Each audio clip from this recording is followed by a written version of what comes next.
इसमें सबसे पहला पॉइंट जो हमारा आ रहा है वो है इलेक्ट्रिसिटी क्या होती है। वो टाइप एनर्जी की जो चार्जेस की मूवमेंट की वजह से या फ्लो ऑफ चार्जेस की वजह से जो टाइप एनर्जी की होती है उस टाइप ऑफ एनर्जी को हम क्या बोलते हैं, इलेक्ट्रिसिटी कहते हैं। वो टाइप एनर्जी की जो किस वजह से होती है, फ्लो ऑफ चार्जेस की वजह से, उस टाइप को हम इलेक्ट्रिसिटी कहते हैं। दूसरा इसमें हमारा करंट आता है। क्या आता है, करंट आता है। एक यूनिट टाइम में किसी कंडक्टर के अंदर से या किसी मटेरियल के अंदर से कितने चार्जेस चल रहे हैं, flow of charges per unit time, उसी को हम क्या कहते हैं, करंट। एक यूनिट टाइम के अंदर किसी भी कंडक्टर या मटेरियल के अंदर से कितने चार्जेस चल रहे हैं उसी को हम क्या कहेंगे, current, flow of charges per unit time. ठीक, अब यहां पे बात आती है मेटल्स की। अगर हम मेटल्स के अंदर बात करेंगे, मेटल्स के अंदर करंट यानी फ्लो ऑफ चार्जेस के पीछे रीजन क्या होता है, इलेक्ट्रॉन होता है। Electron responsible for current in metals. But वहीं पे अगर हम लिक्विड एंड गैसेस की बात करेंगे, वहां पे वो सॉल्यूशन होगा या वो गैस होगा, वो कंप्लीटली या हाफ पार्शियली आयोनाइज हो जाता है पॉजिटिव और नेगेटिव आयन्स में। तो वहां पे पॉजिटिव और नेगेटिव आयन्स दोनों रेस्पॉन्सिबल होते हैं करंट के लिए। अब इसके बाद जो हमने कहा flow of charges per unit time, यानी एक टाइम में कितने चार्जेस फ्लो करते हैं उसी को हम करंट कहते हैं। इस करंट को हम रिप्रेजेंट करते हैं आई से, कैपिटल आई से। अब क्या काम है, फ्लो ऑफ चार्जेस, चार्ज को क्यू से पर यूनिट टाइम। तो ये इसका एक फॉर्मूला हमारा आया। अब अगर छोटी जगह के ऊपर हम देखेंगे, स्मॉल प्लेस, छोटे सा जगह, स्मॉल एरिया के अंदर हम देखेंगे कि कितने चार्जेस फ्लो होते हैं, उस केस में हमारा फॉर्मूला आएगा, उस टाइम पे स्मॉल चार्जेस मूव होंगे स्मॉल एरिया के अंदर से और टाइम भी कितना होगा, स्मॉल होगा। तो उस केस में हमारा फॉर्मूला जो है D Q upon D T होगा। तो इन जनरल फॉर्मूला हमारा क्या होता है, अगर यूनिफॉर्म होगी, यूनिफॉर्म रेट से ये चल रहे होंगे तो आई होगा बराबर क्यू अपॉन टी के। ठीक, लेकिन हमने पीछे पढ़ा हुआ है, ऑलरेडी डिस्कस किया हुआ है, quantization of charge. Quantization of charge में हमने बोला है q equals to n e. क्या सही है, क्वांटाइजेशन ऑफ चार्ज में हमने कहा था क्यू होता है बराबर एन ई। तो अगर मैं यहां पे वैल्यू को पुट करूंगा, क्या मेरा दूसरा फॉर्मूला करंट का एन ई अपॉन टी बनेगा। ये सेकंड फॉर्मूला मेरा करंट का डेराइव हो रहा है एन ई अपॉन टी के बराबर। तो ये दो फॉर्मूलाज हमारे करंट के हैं। अगर मैं इस करंट की ऐसे यूनिट की बात करता हूं, व्हाट इज ऐसे यूनिट ऑफ करंट, चार्ज का, कॉलम, टाइम का, पर सेकेंड, इसी को दूसरा नाम हम देते हैं एम्पियर। क्या देते हैं, ठीक, ऐसा unit of current is ampere. अब यहां पे एक नंबर या दो नंबर का क्वेश्चन पूछा जाता है, define one ampere. One ampere, यहां पे एक एम्पियर करंट कब होगी, तो वन एम्पियर करंट तब होगी जब एक कॉलम चार्जेस एक सेकंड में किसी जगह से पास होगा। यानी अगर किसी भी कंडक्टर के बीच में से एक सेकंड के अंदर एक कॉलम चार्ज पास होता है, उसी को हम वन एम्पियर करंट कहते हैं। या दूसरी लैंग्वेज में अगर हम इसको बोलेंगे, एक एम्पियर करंट जो होती है वो बराबर होती है 6.25 into 10 raise power of 18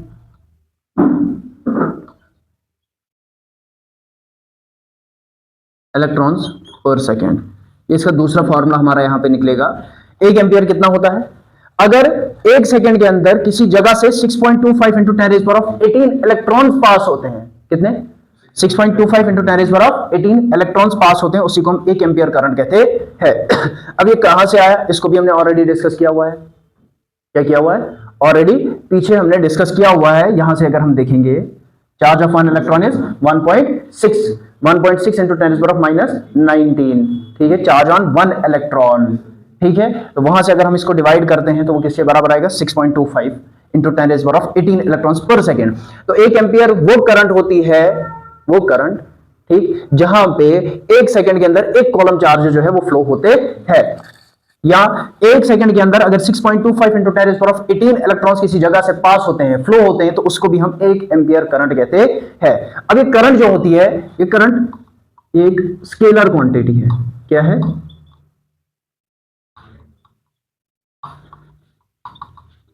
current क्या है, स्केलर क्वांटिटी होती है। लेकिन ये स्केलर क्यों है, यहां पे क्वेश्चन उठ रहा है। हमें पता है करंट की डायरेक्शन जो होती है पॉजिटिव टू नेगेटिव चार्ज होता है, ठीक, कर्नल्स टू इलेक्ट्रॉन्स या high potential to low potential, current flows from high to low potential. अब यहां पे तो हमें डायरेक्शन गिवन होती है, ठीक, अब यहां पे हमें इसकी डायरेक्शन गिवन होती है। इसकी डायरेक्शन कहां होती है,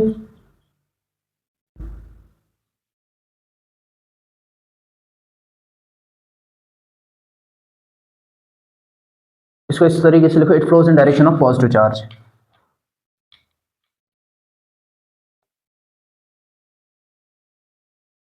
flows in direction of positive charge. अब जब हमें पता है ये पॉजिटिव चार्ज कर्नल्स की डायरेक्शन में फ्लो होती है, देन व्हाई वुड से ये स्केलर क्वांटिटी है। हम लोग क्यों कह रहे हैं कि ये स्केलर क्वांटिटी है? रीजन ये है, ये करंट जो है वेक्टर लॉज ऑफ एडिशन को फॉलो नहीं करता है, does not obey laws of vector addition. ये वेक्टर एडिशन के लॉज को ओबे नहीं करता, इसलिए ये स्केलर है। कई जगहों पे लिख के होता है ये टेंसर है। क्या है? Rank zero tensor. That means इसके अंदर खाली मैग्नीट्यूड होगा, ठीक है। तो अलग चीज है। इन जनरल अगर हम याद रखेंगे ये स्केलर क्वांटिटी है, इसकी डायरेक्शन होती है इन the direction of positive charges. अब यहां पे एक और चीज है, जिस टाइम पे करंट का कंसेप्ट डिस्कवर हुआ उस टाइम पे इलेक्ट्रॉन्स डिस्कवर नहीं हुए थे। अब यहां पे हम लोग इसको समझ ले, क्या है, जिस टाइम पे इलेक्ट्रॉन्स डिस्कवर हुए उससे बहुत पहले करंट को डिस्कवर किया गया था, और उस टाइम पे लोगों को नहीं पता था, साइंटिस्टों को नहीं पता था कि इलेक्ट्रॉन भी कोई चीज होती है। तो उन्होंने यही मान लिया पॉजिटिव चार्ज जो होता है जिस डायरेक्शन में वो चलेगा उसी डायरेक्शन में करंट चलती है। बट टाइम के साथ जब डिस्कवरीज हुई, एटम, सब एटॉमिक पार्टिकल्स की डिस्कवरीज हुई, तो वहां से हमें पता चला असल में तो कर्नल मूव ही नहीं करता है, पॉजिटिव चार्ज तो मूव नहीं करता। ये तो मूव कौन कर रहा है? नेगेटिव चार्ज मूव कर रहा है। असल में इलेक्ट्रॉन्स फ्लो होते हैं, जो लूजली बॉन्ड फ्री चार्जेस जो होते हैं वो इलेक्ट्रॉन्स मूव करते हैं, ना कि कर्नल्स। प्रोटॉन जिसको हम लोग कहते हैं, ठीक है, कर्नल फिजिक्स में इसको हम कहते हैं होल कहते हैं, ये कर्नल जो है ये मूव नहीं करते हैं। फिर इस वजह से उस टाइम पे भी बहुत सारी डिस्कवरीज, बहुत सारे मैथमेटिकल फॉर्मुलेशंस बन गए थे, फिर वो सारा कैंसल आउट हो जाता है। इसलिए बाय कन्वेंशन उन्होंने यही रख लिया कि करंट जो है पॉजिटिव चार्जेस की डायरेक्शन में फ्लो करती है, ठीक है। करंट किस डायरेक्शन में चलती है? पॉजिटिव चार्ज की डायरेक्शन। इसलिए करंट की दो टाइप्स हम यहां पे पढ़ते हैं, एक एक कन्वेंशनल करंट, बाय कन्वेंशन जिसको हमने ले लिया है वही पॉजिटिव चार्ज। इसकी टाइप्स दो टाइप्स है। पहली टाइप जो है इसकी कन्वेंशनल करंट, टाइप्स तो बहुत सारी है बट यहां पे जो अगर हम देखेंगे on the base of direction, पहली टाइप है इसकी कन्वेंशनल करंट। Conventional current. अब ये कन्वेंशनल करंट कौन सी होती है? जो पॉजिटिव से नेगेटिव की तरफ मूव करे, यानी वो करंट जो किसकी डायरेक्शन में होगी? पॉजिटिव चार्जेस की डायरेक्शन में होगी। यहां इसको हम लिखेंगे ड्यू टू पॉजिटिव चार्ज, ठीक। वो करंट जो पॉजिटिव चार्जेस की डायरेक्शन में होगी। असल में तो करंट की डायरेक्शन को भी हम यही लेते हैं जो पॉजिटिव चार्ज की डायरेक्शन होती है, नहीं तो फिर सारी फिजिक्स को हमने नए से फॉर्मुलेट करना पड़ता। इस वजह से फिर इसको कन्वेंशनल करंट का हमने नाम दिया।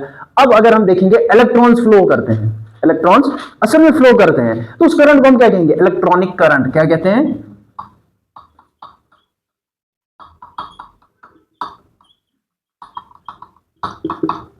अब ये इलेक्ट्रॉनिक करंट कहां से फ्लो होगी? नेगेटिव टू पॉजिटिव, या दूसरी लैंग्वेज में अगर हम इसको बोलेंगे from low to high potential. और यहां पे conventional current from high to low potential, high to low potential.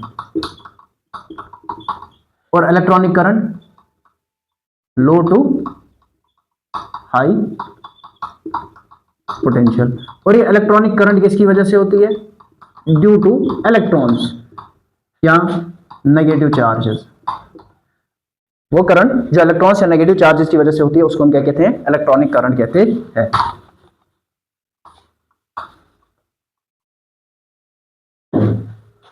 अब इसके बाद स्टेडी करंट, नेक्स्ट टाइप इसकी अगर हम देखेंगे,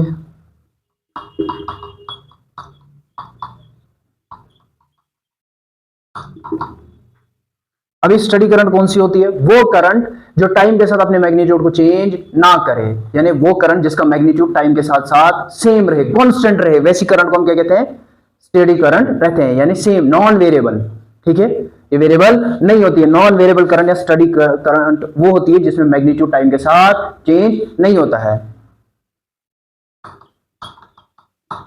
magnitude does not change with time, ठीक है। वो करंट जिसका मैग्नीट्यूड टाइम के साथ चेंज ना हो उसको हम क्या कहते हैं? Steady current. फिर इसी का उल्टा दूसरा आता है वेरिएबल करंट। अब ये वेरिएबल करंट कौन सी होगी? जिसका मैग्नीट्यूड टाइम के साथ साथ बार बार चेंज होगा। मैग्नीट्यूड चेंज विद टाइम, यानी वो करंट जिसका मैग्नीट्यूड टाइम के साथ साथ बार बार चेंज होगा। वेरिएबल करंट, वेरिंग करंट भी इसको आप कहीं पे पढ़ोगे, ठीक है, कंफ्यूज नहीं होना। वेरिंग करंट या वेरिएबल करंट, ठीक है। नॉन स्टेडी करंट, ठीक, जो नाम देना है, वो करंट जिसका मैग्नीट्यूड टाइम के साथ साथ चेंज हो, वैसी करंट को वेरिएबल, वेरिंग या नॉन स्टेडी करंट कहते हैं। वो करंट जिसका मैग्नीट्यूड टाइम के साथ चेंज ना हो उसको हम स्टेडी करंट कहते हैं। इलेक्ट्रॉनिक करंट, वो करंट जो इलेक्ट्रॉन्स की वजह से होगी और in the direction of electrons ही होगी, यानी लो टू हाई पोटेंशियल जो करंट फ्लो करती है उसको हम इलेक्ट्रॉनिक करंट का नाम दे देते हैं। और कन्वेंशनल करंट वो करंट होती है जो पॉजिटिव टू नेगेटिव यानी हाई टू लो पोटेंशियल होती है, जिस करंट को हम इन जनरल पढ़ते हैं। इस करंट की डायरेक्शन जो होती है हमेशा opposite to that of electrons होती है, क्योंकि electrons low to high potential जाते हैं और करंट कहां जाती है, हाई टू लो पोटेंशियल। इसका एक रीजन ये भी है, जिस टाइम पे करंट डिस्कवर हुई थी उस टाइम पे इलेक्ट्रॉन्स डिस्कवर नहीं हुआ था, इसलिए बाय कन्वेंशन हम लेते हैं पॉजिटिव चार्जेस की डायरेक्शन में करंट जो है फ्लो करती है। इसके बाद हमारा नेक्स्ट टॉपिक जाता है वो है ईएमएफ, इलेक्ट्रोमोटिव फोर्स। हमने इससे पहले पोटेंशियल के बारे में डिस्कस किया है ना। पोटेंशियल क्या होता है, वर्क डन, ठीक है। अगर हम बात करेंगे यहां पे ईएमएफ, ईएमएफ भी एक किस्म का, अगर हम देखेंगे एक टाइप का, ये भी पोटेंशियल डिफरेंस ही होता है, ठीक है। अगर मैं पोटेंशियल की बात करूंगा पहले, किसकी, अगर मैं पोटेंशियल की बात कर रहा हूं, पोटेंशियल को हम क्या लिखते हैं, work done in order to bring a positive charge from one point to another point, यानी एक जगह से दूसरी जगह ले जाने में हमें कितना वर्क डन लगता है। एक चार्ज को एक पॉइंट से दूसरे पॉइंट तक ले जाने में हमें कितना वर्क डन लगता है, उसी को हम क्या कहते हैं, पोटेंशियल कहते हैं, सही है। वर्क डन अपॉन चार्ज, यही फॉर्मूला था पोटेंशियल का। एक चार्ज को एक पॉइंट से दूसरे पॉइंट तक ले जाने में कितना वर्क डन हमें लगता है, उसी को हम पोटेंशियल कहते हैं। अब लेकिन यहां पे क्या है, ईएमएफ, इलेक्ट्रोमोटिव फोर्स। अब यहां पे क्या होगा, अगर हमारे पास कोई सोर्स है, पॉजिटिव टर्मिनल, नेगेटिव टर्मिनल, ठीक है। अब एक चार्ज को एक टर्मिनल से दूसरे टर्मिनल में ले जाना है, कहां, वहां एक पॉइंट से, पोटेंशियल डिफरेंस के अंदर क्या होता है, हम एक पॉइंट से दूसरे पॉइंट के अंदर चार्ज को ट्रांसफर करते हैं, लेकिन यहां पे हमने कहां ट्रांसफर करना है, एक टर्मिनल से दूसरे टर्मिनल में। ये भी तो इसी के एक टाइप है, इसी के जैसा है, ठीक है। फर्क इतना है, यहां पे हम पॉइंट टू पॉइंट ट्रांसफर करते हैं, ठीक है, और यहां पे हम ट्रांसफर करते हैं टर्मिनल टू टर्मिनल, यानी एक टर्मिनल से दूसरे टर्मिनल में एक चार्ज को ट्रांसफर करने में, एक टर्मिनल से दूसरे टर्मिनल तक एक चार्ज को ले जाने में कितना वर्क होगा, उसी को हम क्या बोलेंगे, इलेक्ट्रोमोटिव फोर्स, ठीक है। Work done by source, work done by source. एक सोर्स जो है, बैटरी है, सेल है, कोई भी चीज जिसको आप ले हुए, वो कितना वर्क डन कर रहा है इन taking a unit positive charge, in taking a unit positive charge from one terminal to another। वो वर्क डन जो एक सोर्स करता है एक चार्ज को एक टर्मिनल से दूसरे टर्मिनल तक ले जाने में। अब यहां पोटेंशियल के केस में वर्क डन कहां होता है, एक पॉइंट से, what is potential, electrostatic potential, work done in order to bring a unit positive charge from one point to another point। एक जगह से दूसरी जगह तक एक चार्ज को ले जाने में कितना वर्क होता है, उसी को हम पोटेंशियल कहते हैं। इस पोटेंशियल को हम भी लिखते हैं, ठीक है, वर्क डन को W अपॉन Q, ये पोटेंशियल का फॉर्मूला है, V equals to W upon Q। इसका ऐसा यूनिट क्या होता है, वोल्ट होता है। अब यहां पे अगर मैं ईएमएफ की बात करूंगा, कि यहां पे भी हमने कहा एक चार्ज को एक टर्मिनल से दूसरे टर्मिनल तक ले जाने में कितना वर्क डन होगा, कि ये भी सेम है, बट यहां पॉइंट टू पॉइंट है, वहां टर्मिनल टू टर्मिनल है। तो मुझे अब एक बात बताओ, इसका फॉर्मूला हम क्या लिखेंगे, ईएमएफ किसके बराबर होगा, वर्क डन अपॉन चार्ज। क्या सेम फॉर्मूला इसका भी बन रहा है, क्या ईएमएफ को अगर मैं ई से लेता हूं, W अपॉन क्यू, क्या इसका भी फॉर्मूला सेम बन रहा है, V equals to W upon Q, EMF भी क्या है, W अपॉन क्यू। तो इसका भी ऐसा यूनिट जो होता है वो वोल्ट ही होता है। यहां पे कभी कभार क्वेश्चन पूछा जा सकता है, डिफाइन वन वोल्ट, एक वोल्ट को डिफाइन करो, क्या एक वोल्ट को अगर डिफाइन करना है तो क्या आएगा, 1 जूल अपॉन 1 कॉलम, ठीक है। ये वोल्ट किसके बराबर होगा, वर्क डन का ऐसा यूनिट जूल, चार्ज का कॉलम, जूल पर कॉलम को ही हम वोल्ट कहते हैं। अब एक वोल्ट कितना होता है? अगर हमें एक कॉलम चार्ज को एक पॉइंट से दूसरे पॉइंट या एक टर्मिनल से दूसरे टर्मिनल तक ले जाने में 1 जूल वर्क लगता है।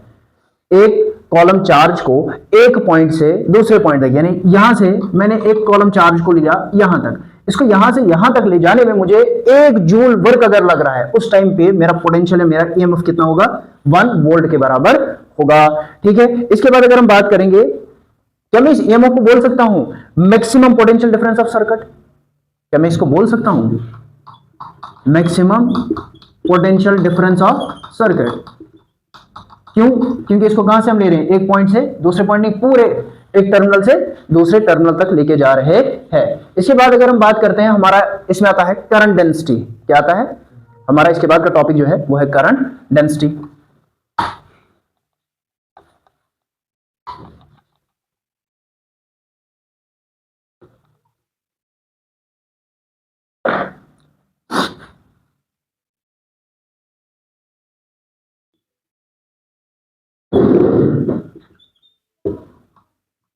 इस करंट डेंसिटी को हम J से रिप्रेजेंट करते हैं। किससे? ये करंट डेंसिटी क्या होता है?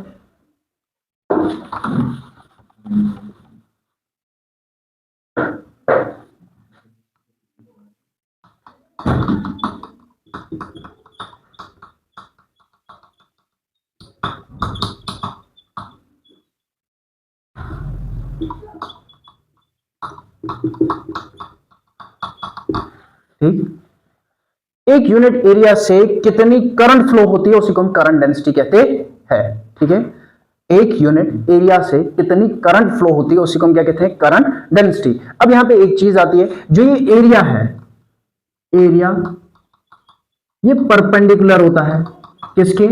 करंट के फ्लो को, यानी direction of flow of charges या डायरेक्शन ऑफ करंट के परपेंडिकुलर क्या होगा? ये एरिया होगा।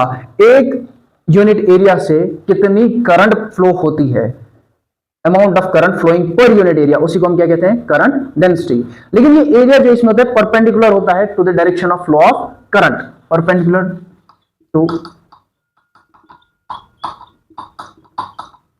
Direction of flow of current, यानी जिस डायरेक्शन में करंट चल रही है, करंट और ये एरिया ये आपस में क्या होते हैं? परपेंडिकुलर होते, 90 डिग्री का एंगल इनके बीच में होता है। अगर हम बात करेंगे इसको मैथमेटिकली हम कैसे रिप्रेजेंट करेंगे? J इसके बराबर हमने कहा फ्लो ऑफ करंट पर यूनिट एरिया।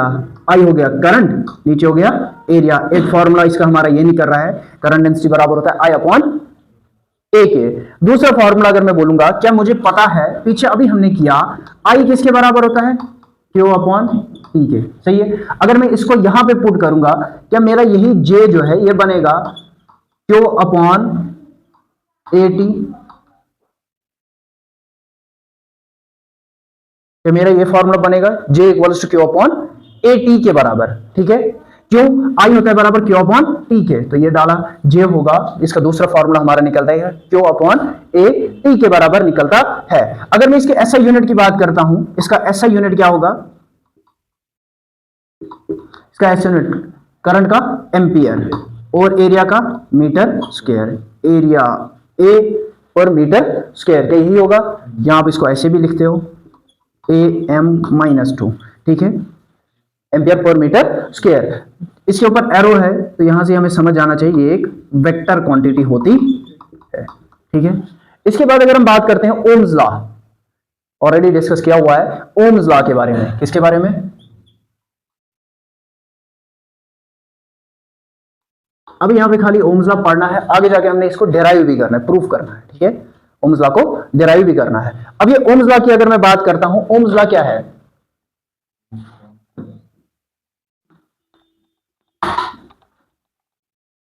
ओम ने क्या कहा? एक कंडक्टर के अंदर जो करंट चलती है, यहां पे मेरे पास कोई कंडक्टर है, ठीक है, इसके बीच में से करंट चल रही है। इसने क्या कहा? ये करंट जो एक कंडक्टर के बीच में से चलती है, ये डायरेक्टली डिपेंड करती है, डायरेक्टली प्रोपोर्शनल होती है इस कंडक्टर के टर्मिनल्स के पोटेंशियल के ऊपर। किसके ऊपर? पोटेंशियल के ऊपर। ठीक है, अगर इसको हम लिखेंगे, इसकी स्टेटमेंट अगर हमने लिखनी है, Ohm's law states that current flowing through a conductor या करंट फ्लोइंग थ्रू है conductor, current flowing through a conductor. Current जब किसी कंडक्टर के बीच में से चलती है वो डायरेक्टली प्रोपोर्शनल होती है, इज डायरेक्टली प्रोपोर्शनल, ठीक है, किसके होगा, पोटेंशियल डिफरेंस, किसके, is directly proportional to the potential difference, is directly proportional to the potential difference, ठीक। Current flowing through a conductor is directly proportional to the potential difference between ends of a conductor, या across the ends of a conductor, across ends of conductor, ठीक है। Current flowing through a conductor, जब किसी conductor के बीच में से जो current चलती है वो डायरेक्टली डिपेंड होती है किसके ऊपर, पोटेंशियल डिफरेंस के ऊपर। अगर मैथमेटिकली हमने इसको ओम्स लॉ को लिखना होगा, क्या कहता है ये, current flowing through a conductor is directly proportional to the potential difference across the ends of a conductor. लेकिन यहां पे एक और चीज इसमें ऐड होती है, ये तब पॉसिबल है जब इसमें कुछ चीजें कांस्टेंट रहे, वो चेंज ना है। एग्जांपल, अगर इसमें कांस्टेंट क्या क्या होना चाहिए तब जाके ये पॉसिबल है। पहला टेम्परेचर, ठीक है, दूसरा लेंथ और एरिया, ठीक है, नेचर ऑफ मटेरियल, मटेरियल भी सेम रहना चाहिए, टेम्परेचर भी सेम रहना चाहिए, लेंथ भी और एरिया भी। जब ये सारी चीजें कांस्टेंट होगी तब जाके ये ओम्स की स्टेटमेंट सही साबित होती है, ठीक। ओम्स ने तो खुद ये स्टेटमेंट दी है कि जब भी किसी कंडक्टर के बीच में से करंट फ्लो होती है वो डायरेक्टली डिपेंड करती है पोटेंशियल डिफरेंस के ऊपर, लेकिन उस केस में टेम्परेचर, लेंथ, एरिया और नेचर ऑफ सब्सटेंस जो है ये सारे के सारे एक जैसे रहने चाहिए, यानी कांस्टेंट रहने चाहिए। अगर ये सारी चीजें कांस्टेंट है तो इसको अगर हम मैथमेटिकली फॉर्मुलेट करेंगे तो v किसके बराबर आएगा, potential difference directly proportional to the current, क्या यही कहा ओम ने। अगर मैं यहां पे इक्वल टू की साइन लाऊं तो v किसके बराबर बनेगा, आर आई। ये मैथमेटिकली हमारे पास ओम्स लॉ आया, v equals to R I.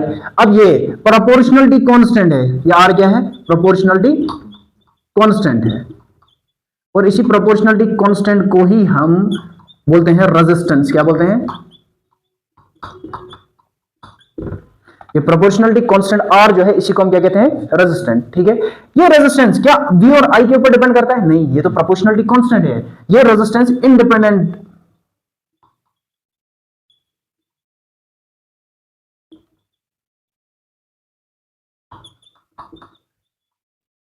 V और I की वैल्यू के ऊपर ये इंडिपेंडेंट होता है, इसको कोई फर्क नहीं पड़ता है, ठीक है। यहां से अगर हम बात करेंगे, ये तो ओम्स लॉ यहां से निकल गया कि यहां से हमारा कोई और फॉर्मूला निकल सकता है, इसी को अगर हम चेंज करेंगे, हाँ निकल सकता है। अब यहां पे एक करंट इसके साथ मल्टीपल में, अगर मैं इसको चेंज करूंगा तो यहां पे कितने फॉर्मूलाज हमारे और यहां से डेराइव होंगे, v बराबर है आर आई के। अब इसको अगर मैं इस साइड शिफ्ट करूंगा तो क्या v अपॉन आई जो है ये r के बराबर आएगा, एक और फॉर्मूला है ना।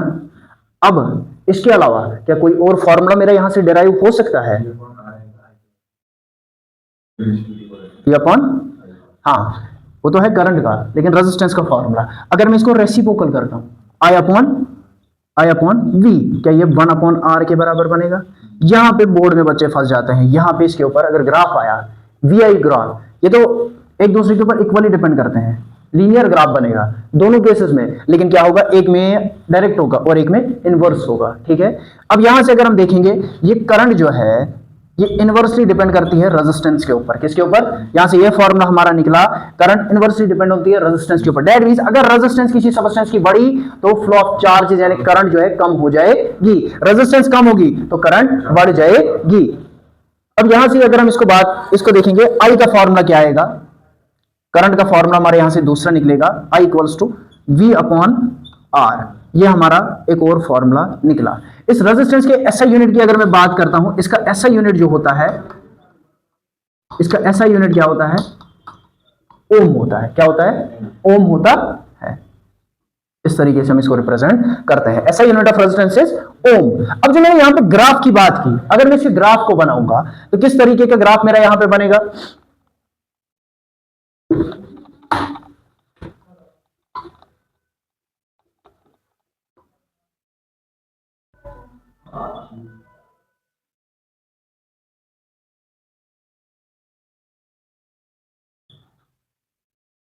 छोटा हो गया,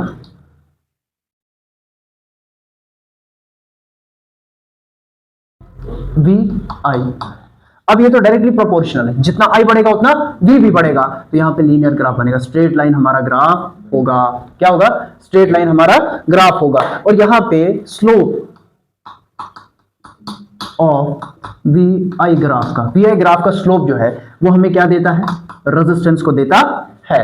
वी अपॉन आई क्या देता है? हमारा रेजिस्टेंस। ये यहां से, बट अगर इसका उल्टा हो गया, एग्जामिनर यहां पे फंसा देता है। अगर यहां पे क्या हुआ, आई को ऊपर शिफ्ट किया और वी को नीचे, ये तो तभी डायरेक्टली प्रोपोर्शनल है। ग्राफ कैसा बनेगा? स्ट्रेट लाइन ही होगा, बट यहां पे slope of I upon v graph, I और वी का, आई और वी का ये किसके बराबर होगा? 1 अपॉन आर के। किसके? 1 अपॉन आर के। वहां पे डायरेक्टली आर था, यहां 1 अपॉन आर। यहां पे बच्चे फंस जाते हैं, यहां पे एग्जामिनर जो है किस टाइम आई को ऊपर शिफ्ट कर देता, हालांकि दोनों में लीनियर स्ट्रेट लाइन ग्राफ ही होगा। उसके बाद अगर हम रेजिस्टेंस की बात करेंगे, हमने कहा ये प्रोपोर्शनलिटी कांस्टेंट है, independent on the value of V and I. इसका ऐसा यूनिट क्या है? ओम है। क्या है? ओम है। ये रेजिस्टेंस होता क्या है? वो प्रॉपर्टी किसी मटेरियल की जिसकी वजह से वो फ्लो ऑफ चार्जेस या करंट को रेजिस्ट करता है, रोकता है। ठीक है, चार्जेस के चलने को या करंट के चलने को जो रुकावट बनती है, उसी रुकावट को हम क्या कहते हैं? भाई रुकावट में खेद है, क्या है? रेजिस्टेंस है। क्या है? रेजिस्टेंस है। ठीक, property of material which resists the flow of current.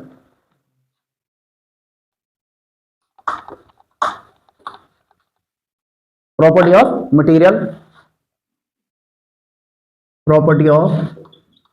material which resists flow of charges or current। Material की वो प्रॉपर्टी जो चार्जेस एंड करंट के चलने को रोकती है, रुकावट बनती है। अगर मैं इसके एसआई यूनिट की बात करूंगा, ओम निकाला, या अगर मैं यहां से इसके एसआई यूनिट की बात करता हूं, आर वी अपॉन आई, इसका क्या है? वोल्ट अपॉन करंट का एम्पियर। वोल्ट पर एम्पियर को ही हम ओम भी कहते हैं। ठीक है, अब कभी कभार पूछा जाएगा आपसे, अब कभी कभार पूछा जाएगा 1 ओम। क्या पूछा जाएगा?